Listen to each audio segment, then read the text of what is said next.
Over the past couple of weeks on GetPsyched, we've been focusing a little bit on psychology students and actually studying psychology at university. And there's no doubt that from the videos on GetPsyched and perhaps your own lived experience of studying psychology, you'll know that it's an extremely demanding course to undertake. So to cap off this little mini-series that we've been doing on GetPsyched that has been focusing on psychology students, today we're going to take a look at actually surviving and how to survive your psychology degree.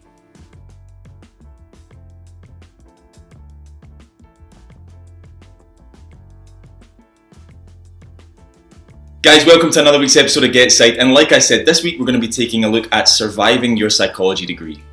If you're a psychology student yourself, then this video is going to be of interest to you. If you're even considering studying psychology, then you're going to be interested in what I'm going to be talking about today as well. And on GetPsyched, don't forget that we actually have a playlist of videos catered to psychology students.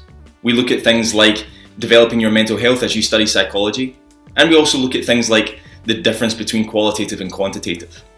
So after you check this video out, make sure to check out that playlist and you'll get more content, more valuable content that you need to help you with your psychology degree. So before we go into detail about how to actually survive your psychology degree, let's take a look at why psychology is such a demanding course. Well, of course, there's high pressure in the work that you're actually doing. The work itself can be really abstract. One of the things that I hear often from the undergraduate students that I teach on a regular basis is that sometimes psychology can seem a little bit fuzzy. And that's true, and that's there for a reason, and it's something we're going to divulge into a little bit later in this video. Psychology at higher level anyway, or higher educational level, requires a new style of thinking and a new critical analysis awareness. That can be really challenging to undertake, and it can be really difficult when you're new to that as well. And also I think there's something to be said about the fact that the purpose of you doing a psychology degree is not for you just to review and understand what people are saying in psychology, but it's actually there in order to help you contribute to the field of psychology. Things in the research and the learning domain, for example. The purposes of actually undertaking psychology at a higher educational level is for you to actively and practically contribute.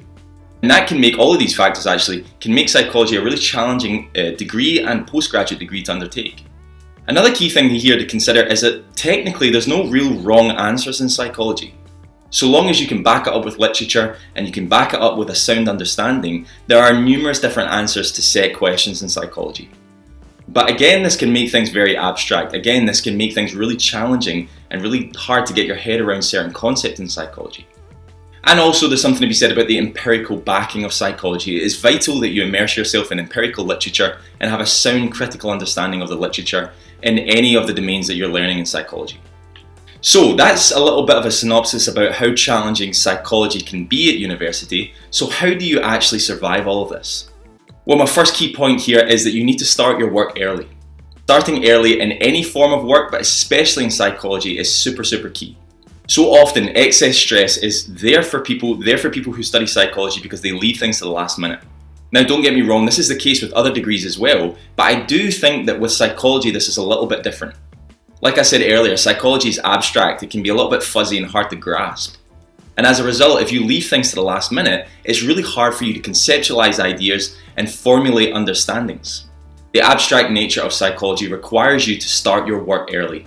So if you're just kicking off with your psychology degree this coming year, then you need to be thinking about starting work as soon as you begin, like for your assignments and your exams and class preparation.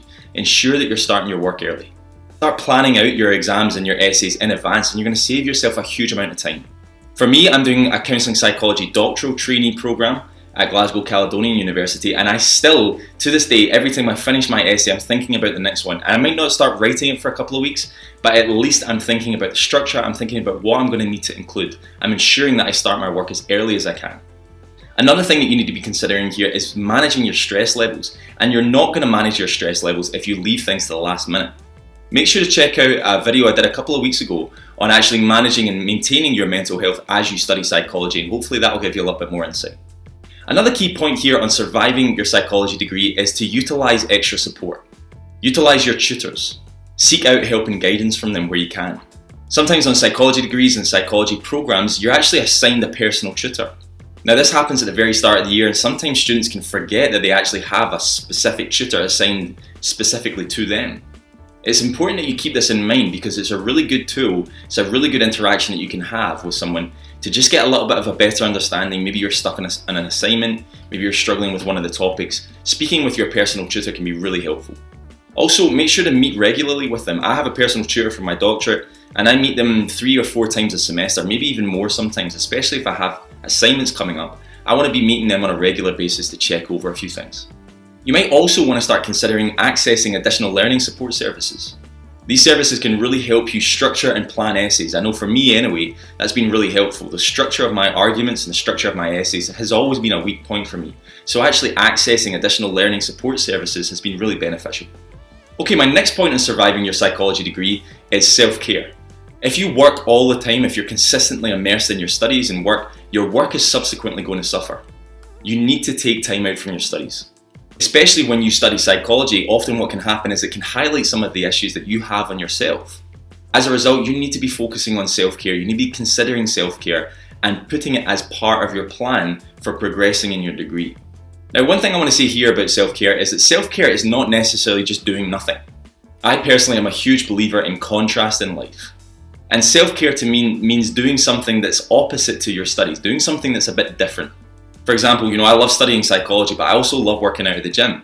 That for me is a real contrast. Perhaps you could even argue that the gym thing is a selfish thing and my psychology work is really not selfish. You could also argue that the gym stuff that I do is a little bit more extroverted when psychology and my psychology studies are much more introverted. However you look at it, for me the gym is a stark contrast to what I actually learn in psychology, and that really helps with the self-care element of my psychology degree anyway. My next key point that you need to consider when thinking about surviving your psychology degree is that constructing arguments in critical understanding and critical awareness is more important than just understanding a topic. You need to be constructing your own knowledge and your own work in your psychology degree. And you do this by establishing critical understandings of theories and of topics in psychology. Now, reading is good, but it's not enough. You need to be critically engaging with the literature. You need to be finding gaps in the literature in order for you to construct your own knowledge. Then this is one of my key points for surviving your psychology degree, because you need to be thinking about this throughout. If you lose track of that critical understanding and that critical awareness, your work is going to suffer. And my final key point for surviving your psychology degree is that your work in psychology can be subjective, and that's okay. Let me explain what I mean by this. One of the biggest pitfalls I think in psychology today and psychology students coming into the psychological domain is that they try and be like everybody else. We think that there's a set blueprint, a set formula that psychologists have to adhere to, or people with psychology degrees have to adhere to, and we try and fit within that. And when you think about it, it makes sense. If others are doing it and have done it before, then it's really something that we should copy as well. We should try and get into that mix, into that blueprint of what we think psychology should be like. However, you have to construct your own ideologies, your own identity in psychology, and that goes for within your degree too. Construct your own theories, construct your own knowledge in your exams and your essays, for example. Have class discussions with other tutors and other colleagues and other classmates, constructing ideas, constructing theories, and constructing your own psychological knowledge. In any form of psychology, tutors expect to get exams and expect to get assignments are all different from each other. My advice here is to be okay with constructing your own understanding. If it's not exactly the same as some other theories or some other psychologists and what they say, that's okay too, but back up what you're saying and construct your own understanding. Okay guys, thanks so much for watching this week's episode of GetPsyched. This week we've been looking at some of my top tips on actually surviving your psychology degree as we wrap up this little mini series that we've been doing on GetPsyched for the psychology students out there. If you're enjoying the video, then make sure to hit that subscribe button. You can hit that little bell next to the subscribe button and you'll get weekly reminders every time I upload. Thanks again for watching guys, and hopefully catch you next week.